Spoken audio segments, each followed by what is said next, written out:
जीवन को सफल बना रही है। ऐसे तो मटीरियल वर्ल्ड में हम सिर्फ इतना जानते हैं, पा लेने की बेचैनी और खो देने का डर, बस इतना सा ही है क्या जीवन। मटीरियली के अलावा स्पिरिचुअली भी पा लेने की तमन्ना होनी चाहिए, और वो ये तमन्ना है कि हमें जहां से हम आए हैं हम वहीं पे वापस सेल्फ रियलाइज्ड होके अपने आप को जान के वहां पे वापस पहुंचे। वो सेल्फ रियलाइजेशन के मार्ग पे डॉक्टर साहब ने आज हमें प्रेरित किया है, और ये जो रास्ता है ये सबसे अलग रास्ता है, जैसा कि हम सभी जानते हैं, जो हमें अपने आप को जानने के लिए प्रेरित करता है। आज दिन तक हमें किसी भी धर्म गुरु ने ये नहीं बताया है कि अपने को जानो, सबने अपने पीछे ही चलाया है। नाम आए हुए सत्संगियों, साथियों, आपके चरणों में कोटि कोटि प्रणाम। आज हर साल की तरह हम spiritual awareness society of India का वार्षिक दिवस मना रहे हैं। आप फाउंडेशन डे कह सकते हैं।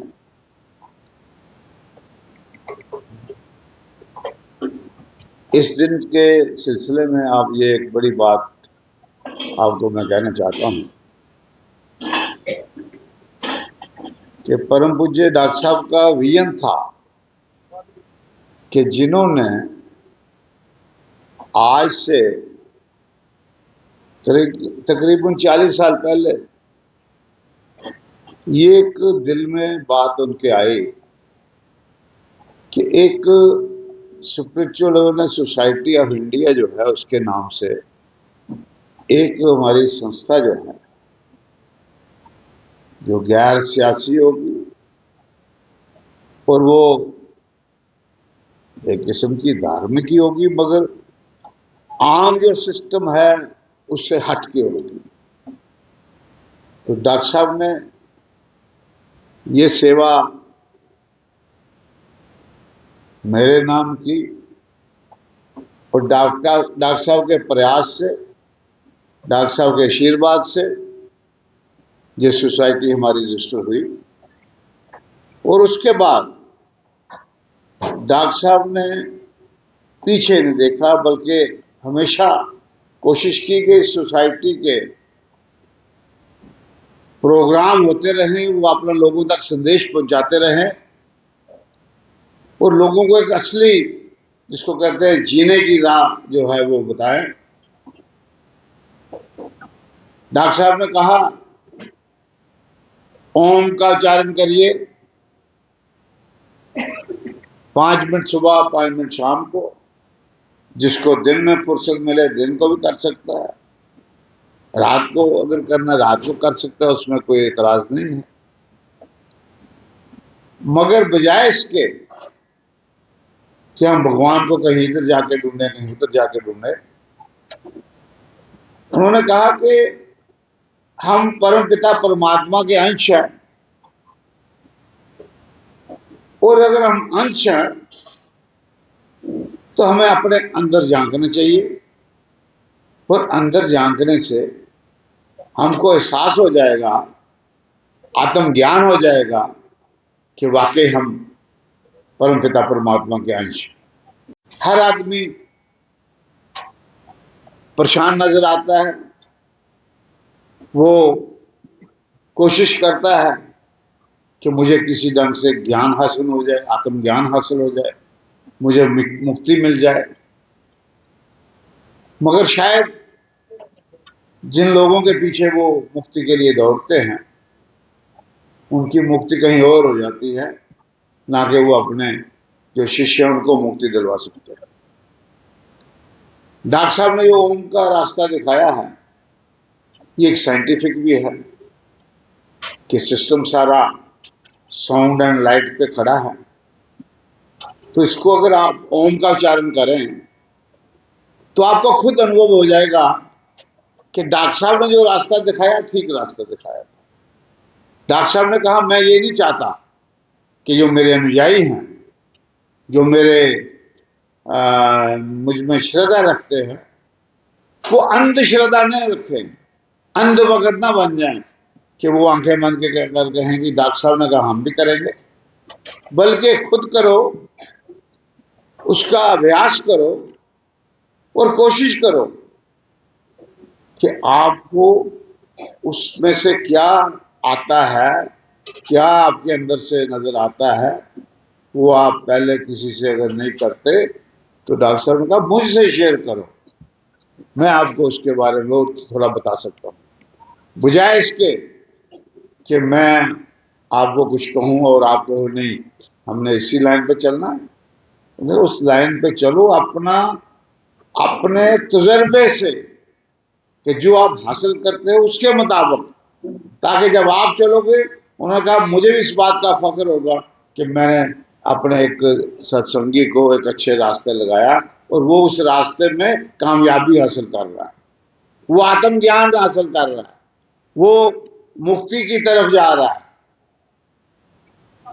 यहाँ पहले मैंने कहा एक लड़का होता था कुरुक्षेत्र में, छोटी उम्र का था, उसके फादर कर्नल रिटायर हुए थे, तो वो ओम का उच्चारण करता था।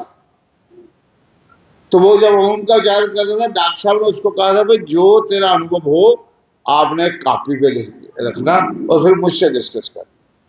वो ऐसे ही करता था और वो इतना उसको ज्ञान हो गया कि वो कासमास की तरफ पहुंचना शुरू हो गया और उस किस्म की बातें करना शुरू हो गया। डॉक्टर साहब भी उसकी बातों से कन्विंस थे कि ये काफी एलिवेट हो गई है, इट इज एलिवेटेड सोल। बहुत सेपरेट है कि अब दुनियादारी है, समाज है, उसके घर वालों ने उसको आगे नहीं चलने दिया, मगर वो लड़का मैंने देखा कि वो बिल्कुल तेजी से आगे बढ़ रहा है। तो यहां हमें एक और भी बड़ी मुसीबत है, हम सोचते हैं कि हमें मुफ्त में सब कुछ मिल जाए। आज नया जमाना आ गया कंप्यूटर का। कंप्यूटर के जमाने में अगर आपने जो श्रद्धा रखते हैं माता वैष्णो देवी की, वहां प्रसाद भी कंप्यूटर के जरिए चढ़ाया जाता है और वहां पूजा भी कंप्यूटर के जरिए हो जाती है। मगर ये डॉक्टर साहब ने जो रास्ता दिखाया है, ये एक एकता, इत्तेफाक, प्यार, मोहब्बत। डॉक्टर साहब का कहना था कि जब हम परमपिता परमात्मा के अंश हैं, आप में भी वही आत्मा, मुझ में भी वही आत्मा, तो फिर किसी चीज का झगड़ा नहीं रहता। चाहे कोई हिंदू हो, मुस्लिम हो, सिख हो, ईसाई हो, उसके अंदर भी आत्मा है, वो भी परमात्मा का अंश है। तो जब हम सारे उसी का अंश हैं, सारे परमात्मा का परिवार है, तो फिर तो हमें किसी झगड़े की गुंजाइश ही नहीं है। एकता इत्तेफाक की बात है। इससे हमारा समाज भी मजबूत होगा, हमारा देश भी मजबूत होगा।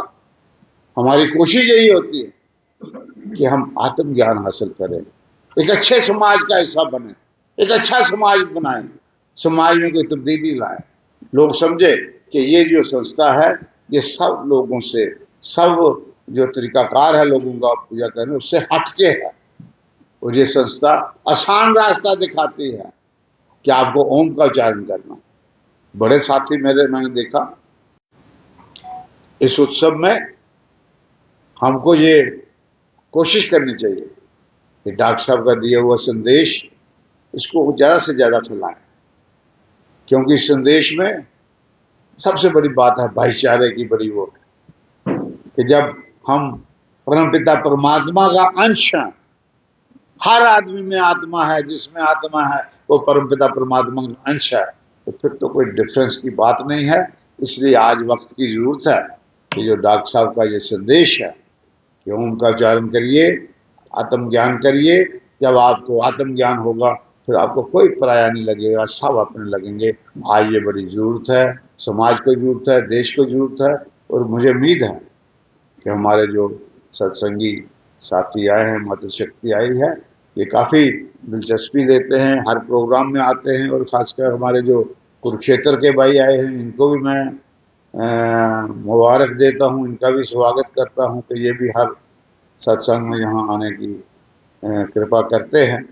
तो मुझे लगता है कि ये सत्संग जो है ये एक अच्छा संदेश, जो डॉक्टर साहब का संदेश है, वो घर घर पहुँचाएगा और आने वाले वक्त में ये संस्था और आगे बढ़ेगी, ताकि ये संस्था जो है वो लोगों को एक कल्याण कर सके, देश के प्रति अपना फर्ज निभा सके, समाज के प्रति अपना फर्ज निभा सके और लोगों को आत्मज्ञान करा सके, लोगों को मुक्ति दिलवा सके। ये एक आम जो लोगों की ख्वाहिश है, उसका यही रास्ता है और यही रास्ता हम लोगों को दिखाना चाहते हैं। बहुत बहुत शुक्रिया। मैं राधा माता जी को फिर मुबारकबाद देता हूँ कि आज हम यहाँ वार्षिक दिवस मना रहे हैं और आप जितने भी सत्संगी आए, आप सबको मैं मुबारकबाद देता हूँ और आपका धन्यवाद करता हूँ। बहुत बहुत शुक्रिया। आज हमारे संस्था का वार्षिक उत्सव है। ये संस्था डॉक्टर साहब की देन है। 1982 में डॉक्टर साहब ने इसको स्टैब्लिश किया था। आज 44 साल हो चुके हैं। हमें एक कामयाबी हासिल हुई है 44 सालों में। कहते हैं रूढ़ी की भी सुनी जाती है 13 साल के बाद, लेकिन हमारी 44 साल के बाद सुनी गई। वो भी उसका श्रेय जो लोता साहब को जाता है। लोता साहब की मेहरबानी से इन्होंने ओम प्रकाश जी को, स्वर्गीय ओम प्रकाश जी को, पहले थे ठीक थे, उन्होंने परसू किया इन्होंने कि हमारी संस्था है, उनके पास जगह नहीं है आश्रम बनाने के लिए, वो मान गए और मैं हमारा ये आज भवन बनकर तैयार हो रहा है।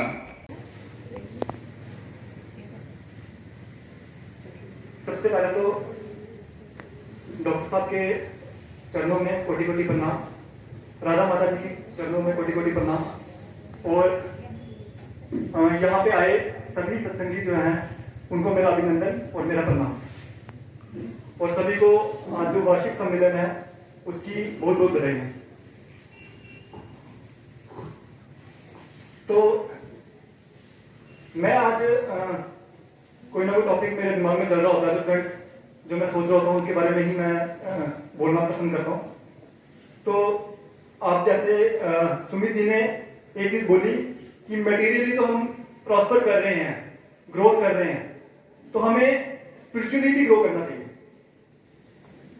तो इस बात पे जो है मैं थोड़ा प्रकाश डालने की कोशिश करूंगा। तो डॉक्टर साहब ने भी एक बारी मुझे बोला था, सत्संग के बीच में बोला कि इस दुनिया का जो सबसे बड़ा विकार है वो अभाव है। अभाव मतलब किसी चीज की कमी। तो हम इस धरती पर आए हैं तो कहीं ना कहीं अभाव हमारे अंदर है और वो अभाव हमारे मन के ही द्वारा रचा गया है, क्योंकि हम पूर्णता में से निकले हैं और हम पूर्ण ही हैं। मगर अज्ञानतावश जब हमने प्रकृति की जो चीजें थी, काम, क्रोध, लोभ, मोह, अहंकार, इन्हीं को अपना अस्तित्व समझ लिया और इसी में लुप्त हो गए, तो हमारा जो फोकस जो कि हमेशा से ही परमात्मा में था, जिस फोकस को हम माइंड भी कह सकते हैं, हमारा जो मन था, जो चेतन की परम अवस्था में था, वो इन विकारों में उलझ के रह गया और उसके अंदर की जो क्षमता थी वो क्षमता वो भूल गया। ये जो आध्यात्मिक चेतना का जो गूढ़ जो है, एक मिशन जो है, वही जो मन जो है अपनी चेतन अवस्था को भूल गया है, उसको ऊपर लेके जाना, उसको एलिवेट करना, उसको इवॉल्व करना और वहां तक लेके जाना जहां पे वो अपना गुण जो है, अपनी प्रकृति जो है वो समझ सके। चरणों में कोटि कोटि प्रणाम, राधा माता जी के चरणों में कोटि कोटि प्रणाम, आए हुई सभी दिव्य आत्माओं के चरणों में भी कोटि कोटि प्रणाम।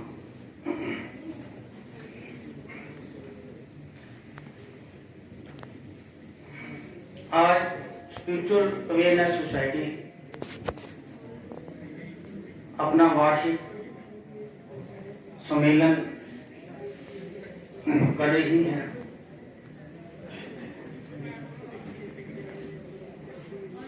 और आध्यात्मिक चेतना संघ का जो मुख्य उद्देश्य और जो लक्ष्य है, जिसको देखते हुए डॉक्टर साहब ने इसका गठन किया और तकरीबन काफी सालों से सोसाइटी उस संदेश को, उस मैसेज को, मानव मात्र को, प्राणी मात्र को समझाने का प्रयत्न कर रहे हैं, ताकि मानव का जो उद्देश्य है वो उसको समझ सके और अनुभव कर सके।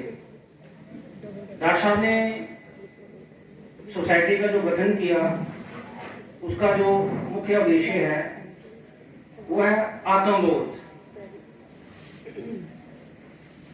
और आत्मबोध को समझना और समझाना ये सोसाइटी का कार्य है कि सोसाइटी कैसे बताए कि आत्मबोध क्या है और उसको किस तरह से किया जाए। और डॉक्टर साहब ने कहा बड़ा सरल तरीके से आत्मबोध करवाना, ताकि जो जन साधारण है वो किंवदंतियों की दास्तां से मुक्त हो सके,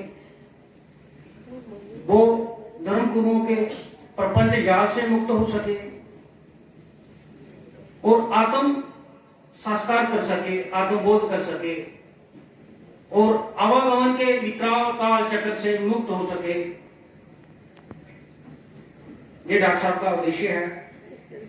और इस आत्मबोध किसको करना है, कैसे करना है, उसकी विधि जो डॉक्टर साहब ने बताई है, जो आरंभ ये सम्मेलन के शुरुआत में सुमित वाली जी ने जो विधि बताई है कि किस तरह से हमें ओम का उच्चारण करना है, और उस ओम के उच्चारण से ही हम उस सत्य को, उस वास्तविकता को जान सकते हैं जिसके लिए यह देह मिला हुआ है।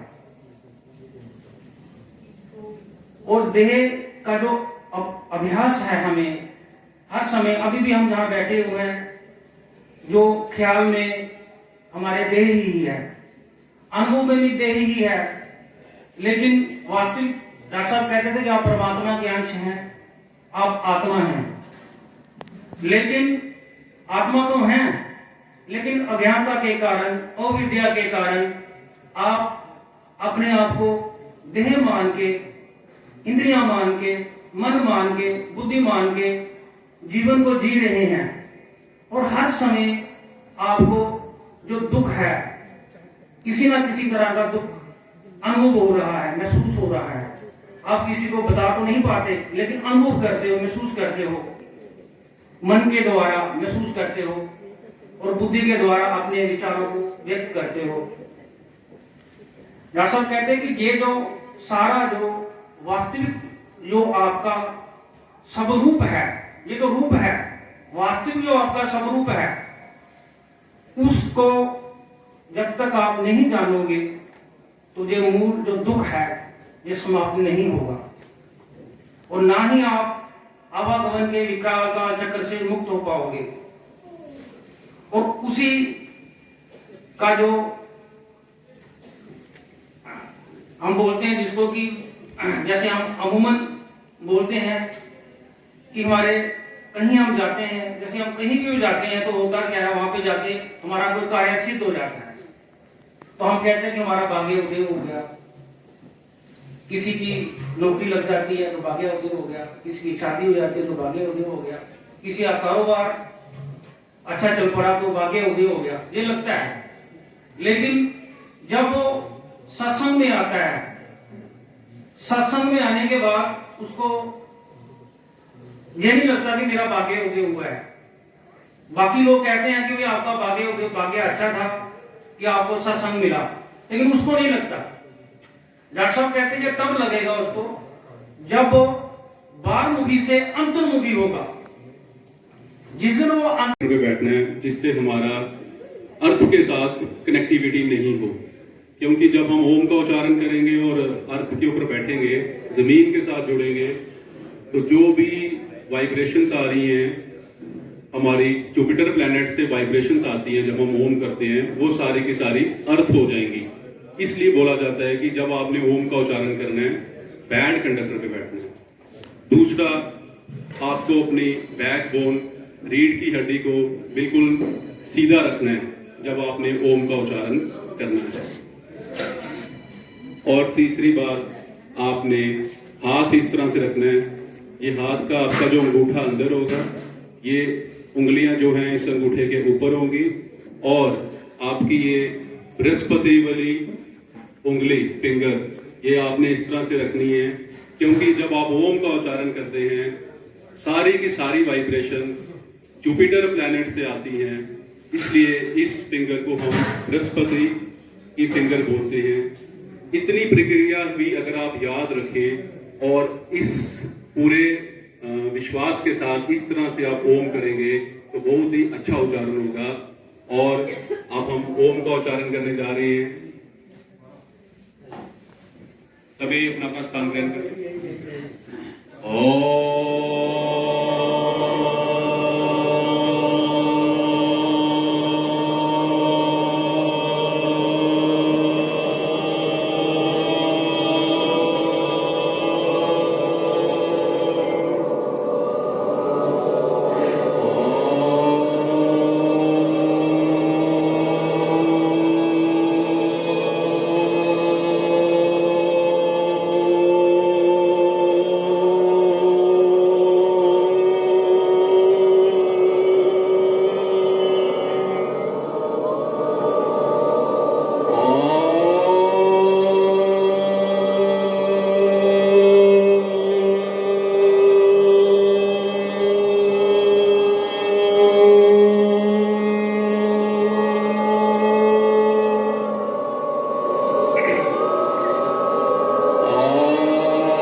साक्षात परम प्रभु डॉक्टर के कृष्णा जी के चरणों में कोटि कोटि नमन। डॉक्टर के कृष्णा जी के चरणों में नतमस्तक कोटि कोटि नमन। पूजनीय राधा माता जी के चरणों में कोटि कोटि नमन।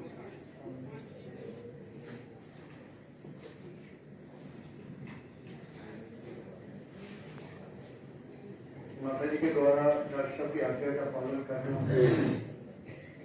मेरे लिए एक बंधन है। मैं उस बंधन को निभा रहा हूँ। तो वैसे मेरे को क्षमता नहीं है कि मैं कहीं भी यहाँ मैं अपनी तरफ से कुछ बातें कह सकूँ। शायद मेरी वो काफी नहीं, क्योंकि यहाँ बहुत लोग आए डॉक्टर साहब के संपर्क में, और एक वो तिलस्मी चढ़ाई है, शायद ये ओम पर्वत यहाँ कैलाश मानसरोवर में बनता है, ये उससे भी ऊंची चढ़ाई है।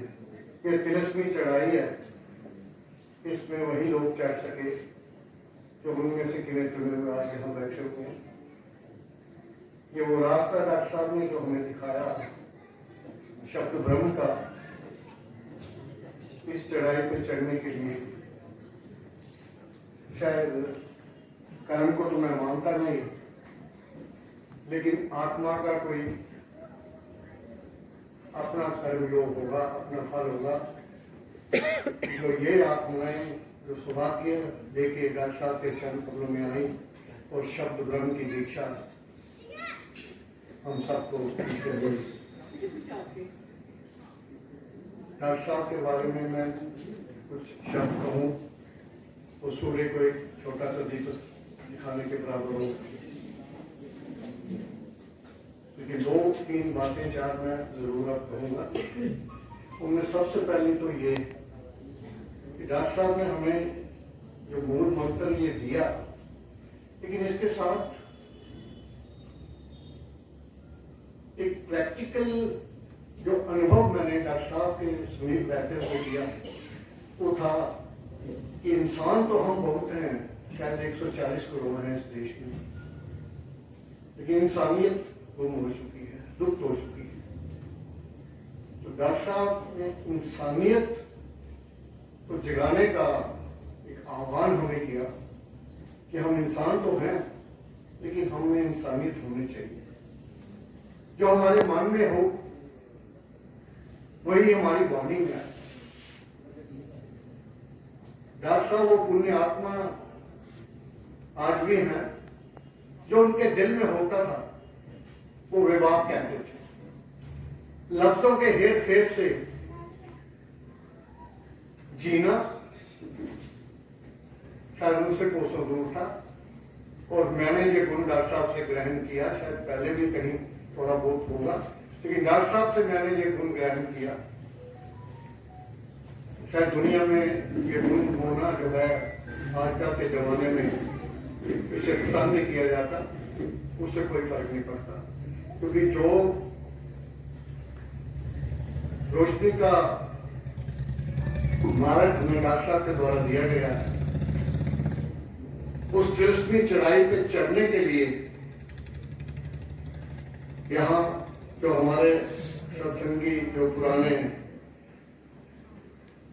माताएं बहनें, हमारे अभी बुजुर्ग, तो मैं भी हो गया हूँ, बुजुर्गों की संख्या बहुत कम है यहाँ। युवकों में भी 3, 4, 5, 7, 8, क्योंकि मैंने पहले कहा ये बहुत तिरस्मी चढ़ाई है। वचन या कोई ऐसी भाषा जो ब्रह्मांड के पूरे रहस्य थे, आप सबके समर्पित कर दिए। आपको किसी भी बात से अनजान नहीं रखा, क्योंकि डॉक्टर साहब तो हम सबको, आप सबको एक करने के लिए आए थे। परमात्मा ने हम सब मनुष्य जाति को अपने ही रूप में सबके बीच में अपना ही एक अंश डाल करके अपना परम तत्व, अपनी परम आत्मा, हम में वह सभी दिव्य शक्तियां दे करके हमें इस स्थान पर भेजा है, पृथ्वी लोक पर भेजा है। और डॉक्टर साहब का हम लोगों को उस परम तत्व से मिलाने का मकसद था कि आप अपने आप को पहचानो। ये जो खोल है, यह जो शरीर है, इस पर अपने आप को निर्भर नहीं करो, जिसके कारण ये शरीर है, आप उसको पहचानो। यदि वह आत्मा इस शरीर से निकल जाए तो 1 मिनट में यह खूबसूरत शरीर, जिसको हम इतना संवार के बना करके, इतना लिष्ट पिष्ट करके रख रहे हैं, 1 मिनट में ही उस आत्मा के निकलने के पश्चात यह ढह हो जाता है। डॉक्टर साहब ने ओम के उच्चारण के द्वारा आपको, आपकी आत्मा को उस परम तत्व से मिलाने की कोशिश की है, जो कि आप सही मायने में हो, जिसको आप भूल चुके हैं। जिस समय हम ओम का उच्चारण करते हैं, धीरे धीरे करके हमारे अंदर के जो कुविचार हैं, जो हमारे इंद्रियों में बुराइयां हैं, जो हमारे मन के बीच में उथल पुथल है, वह शांत होने की कोशिश करता है। इस शरीर का मन ऐसा चालक है जिसका स्थान ब्रह्मांड के बीच में, मस्तिष्क के बीच में है, और इस शरीर में जो आत्मा है वो आई हुई है। इस शरीर को चलाने वाला जो मन है वही हमसे जिस प्रकार के भी कार्य हैं, चाहे वो अच्छे हैं, चाहे वो बुरे हैं, चाहे वो सामाजिक हैं, धार्मिक हैं, जो भी है, यह मन ही हमको हर समय कठपुतली की तरह नचा रहा है। इस मन में उठते हुए उन विचारों को शांत करने के लिए डॉक्टर साहब ने एक सरल सा शब्द हमें ओम शब्द दिया है, और यह ओम शब्द ही हमें इस जीवन से मुक्ति की ओर ले जा सकता है। मरने के बाद पता नहीं कोई मुक्त हुआ है या नहीं हुआ है, लेकिन डॉक्टर साहब हमें इस जीवन में रहते हुए ही आपको मुक्ति दिलवाना चाहते थे, और यही उनकी भरसक कोशिश रही कि आप इस जीवन में रहते हुए ही इस शरीर से ऊपर उठ करके अपने आप को पहचानो, और जो आपका असली स्वरूप है उसको जिस समय आप पहचान जाओगे तब आपको कोई भी दूसरा नहीं दिखाई देगा। आप एकाग्रचित्त से एक तड़प के साथ में अपने आप को, अपने मन को स्थिर करने के लिए ओम का उच्चारण करो। जिस समय आप अपने आप को पहचान जाते हो तो उस समय आप में और परमात्मा में कहीं पर भी कोई भेद नहीं रहता। अपने आप को हाजिर करने के लिए अपने सभी कार्यों से ऊपर उठ करके आज के दिन को आप सबने महत्ता दी है। बहुत बहुत शुक्रिया आप सबका।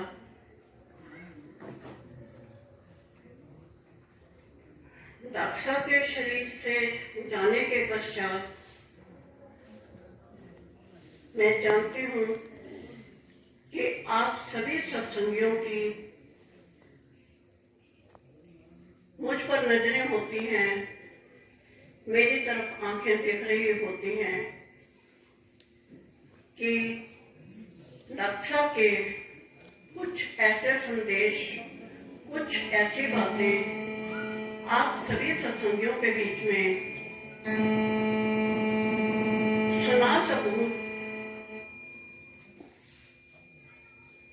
जो कि मेरे अधिक से अधिक डॉक्टर साहब के संपर्क में समय गुजारने के कारण जानकारी है।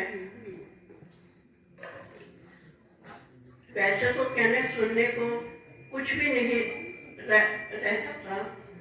सभी सत्संगियों ने आपके सामने इस संस्था को बनाने का, इस संस्था को चलाने का और आप सत्संगियों को इस राह पर लेकर के जाने का जो मकसद था डॉक्टर साहब का, आप सबके सामने प्रकट कर दिया है।